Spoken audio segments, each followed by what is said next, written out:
Whoopsies. Chapter 9, The Midnight Duel. Harry had never believed he would meet a boy he hated more than Dudley, but that was before he met Draco Malfoy. Still, first-year Gryffindors only had potions with the Slytherin, so they didn't have to put up with Malfoy much. Or at least they didn't until they spotted a notice pinned up in the Gryffindor common room that made them all groan. Flying lessons would be starting on Thursday, and Gryffindor and Slytherin would be learning together. Typical, said Harry darkly. Just what I always wanted, to make a fool of myself on a broomstick in front of Malfoy. He had been looking forward to learning to fly more than anything else. You don't know that you'll make a fool of yourself, said Ron reasonably. Anyway, I know Malfoy's always going on about how good he is at Quidditch, but I bet that's all talk. Malfoy certainly did talk about flying a lot. He complained loudly about first years never getting on the house Quidditch teams, and told long, boastful stories that always seemed to end with him narrowly escaping muggles and helicopters. He wasn't the only one, though. The way Seamus Finnegan told it, he had spent most of his childhood zooming around the countryside on his broomstick.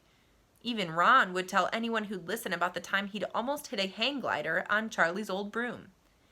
Everyone from Wizarding families talked about Quidditch constantly. Ron had already had a big argument with Dean Thomas, who shared their dormitory, about soccer. Ron couldn't see what was so exciting about a game that with only one ball where no one was allowed to fly. Harry had caught Ron prodding Dean's poster of West Ham's soccer team, trying to make the players move. Neville had never been on a broomstick in his life, because his grandmother had never let him near one. Privately, Harry felt she'd had good reason, because Neville managed to have an extraordinary number of accidents even with both feet on the ground. Hermione Granger was almost as nervous about flying as Neville was. This was something you couldn't learn by heart out of a book. Not that she hadn't tried. At breakfast on Thursday, she bored them all stupid with flying tips she'd gotten out of a library book called Quidditch Through the Ages. Neville was hanging on to her every word, desperate for anything that might help him hang on to his broomstick later. But everybody else was very pleased when Hermione's lecture was interrupted by the arrival of the mail. Harry hadn't had a single letter since Hagrid's note, something that Malfoy had been quick to notice, of course. Malfoy's eagle owl was always bringing him packages of sweets from home, which he opened gloatingly at the Slytherin table. A barn owl brought Neville a small package from his grandmother. He opened it excitedly and showed them a glass ball the size of a large marble, which seemed to be full of white smoke. "It's a Remembrall," he explained. "Gran knows I forget things. This tells you if there's something you've forgotten to do. Look, you hold it tight like this, and if it turns red—" Oh, his face fell, because the Remembrall had suddenly glowed scarlet red. "You've forgotten something." Neville was trying to remember what he had forgotten when Draco Malfoy, who was passing the Gryffindor table, snatched the Remembrall out of his hand. Harry and Ron jumped to their feet. They were half hoping for a reason to fight Malfoy, but Professor McGonagall, who could spot trouble quicker than any teacher in the school, was there in a flash. "What's going on?" "Malfoy's got my Remembrall, Professor." Scowling, Malfoy quickly dropped the Remembrall back on the table. "Just looking," he said, and he sloped away with Crabbe and Goyle behind him.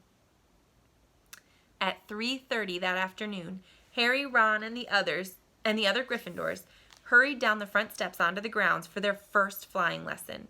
It was a clear, breezy day, and the grass rippled under their feet as they marched down the sloping lawns toward a smooth, flat lawn on the opposite side of the grounds to the Forbidden Forest, whose trees were swaying darkly in the distance. The Slytherins were already there, and so were 20 broomsticks lying in neat lines on the ground. Harry had heard Fred and George Weasley complain about the school brooms, saying that some of them started to vibrate if you flew too high, or always flew slightly to the left. Their teacher, Madam Hooch, arrived. She had short gray hair and yellow eyes like a hawk. "Well, what are you all waiting for?" she barked. "Everyone stand by a broomstick? Come on, hurry up." Harry glanced down at his broom. It was old, and some of the twigs stuck out at odd angles. "Stick out your right hand over your broom," called Madam Hooch at the front, "and say, 'Up!'" "Up!" everyone shouted. Harry's broom jumped into his hand at once, but it was one of the few that did. Hermione Granger's had simply rolled over on the ground, and Neville's hadn't moved at all. Perhaps brooms, like horses, could tell when you were afraid, thought Harry. There was a quaver in Neville's voice that said only too clearly that he wanted to keep his feet on the ground.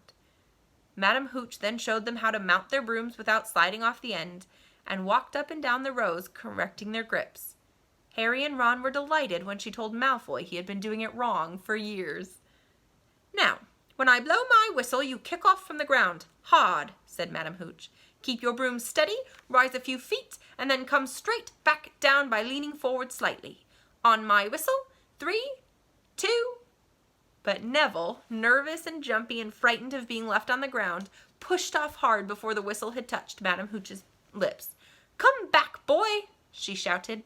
But Neville was rising straight up like a cork shot out of a bottle. 12 feet, 20 feet.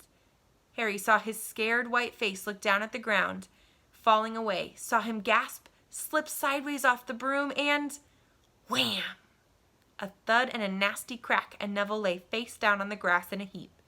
His broomstick was still rising higher and higher, and started to drift lazily toward the Forbidden Forest and out of sight. Madam Hooch was bending over Neville, her face as white as his. "Broken wrist," Harry heard her mutter. "Come on, boy, it's all right. Up you get." She turned to the rest of the class. "None of you is to move while I take this boy to the hospital wing. You leave those brooms where they are, or you'll be out of Hogwarts before you can say Quidditch. Come on, dear." Neville, his face tear-streaked, clutching his wrist, hobbled off with Madam Hooch, who had her arm around him. No sooner were they out of earshot than Malfoy burst into laughter. "Did you see his face, the great lump?" The other Slytherins joined in. "Shut up, Malfoy," snapped Parvati Patil. "Ooh, sticking up for Longbottom," said Pansy Parkinson, a hard-faced Slytherin girl. "Never thought you'd like little crybabies, Parvati." "Look," said Malfoy, darting forward and snatched something out of the grass. "It's that stupid thing Longbottom's gran sent him." The Remember-All glittered in the sun as he held it up. "Give that here, Malfoy," said Harry quietly. Everyone stopped talking to watch. Malfoy smiled nastily. "I think I'll leave it somewhere for Longbottom to find. How about up a tree?" "Give it here," Harry yelled, but Malfoy had leapt onto his broomstick and taken off. He hadn't been lying. He could fly well. Hovering level with the topmost branches of an oak, he called, "Come and get it, Potter." Harry grabbed his broom. "No!" shouted Hermione Granger. "Madam Hooch told us not to move. You'll get us all into trouble." Harry ignored her. Blood was pounding in his ears. He mounted the broom and kicked hard against the ground, and up, up, up he soared. Air rushed through his hair, and his robes whipped out behind him. And in a rush of fierce joy, he realized he'd found something he could do without being taught. This was easy. This was wonderful. He pulled his broomstick up a little to take it even higher, and heard screams and gasps of girls back in the ground, and an admiring whoop from Ron. He turned his broomstick sharply to face Malfoy in midair. Malfoy looked stunned. "Give it here," Harry called, "or I'll knock you off that broom." "Oh, yeah?" said Malfoy, trying to sneer, but looking worried. Harry knew somehow what to do. He leaned forward and grasped the broom tightly in both hands, and it shot toward Malfoy like a javelin. Malfoy only just got out of the way in time. Harry made a sharp about-face and held the broom steady. A few people below were clapping. "No Crabbe and Goyle up here to save your neck, Malfoy," Harry called. The same thought seemed to have struck Malfoy. "Catch it if you can, then," he shouted, and he threw the glass ball high into the air and streaked back toward the ground. Harry saw, as though in slow motion, the ball rise up in the air and then start to fall. He leaned forward and pointed his broom handle down. Next second, he was gathering speed in a steep dive, racing the ball. Wind whistled in his ears, mingled with the screams of people watching. He stretched out his hand. A foot from the ground, he caught it just in time to pull his broom straight, and he toppled gently onto the grass with the Remember-All clutched safely in his fist. "Harry Potter!" His heart sank faster than he had just dived. Professor McGonagall was running toward them. He got to his feet, trembling. "Never, in all my time at Hogwarts!" Professor McGonagall was almost speechless with shock, and her glasses flashed furiously. "How dare you? Might have broken your neck." "It wasn't his fault, Professor." "Be quiet, Miss Patil." "But Malfoy—" "That's enough, Mr. Weasley. Potter, follow me now." I'm worried for Harry, are you?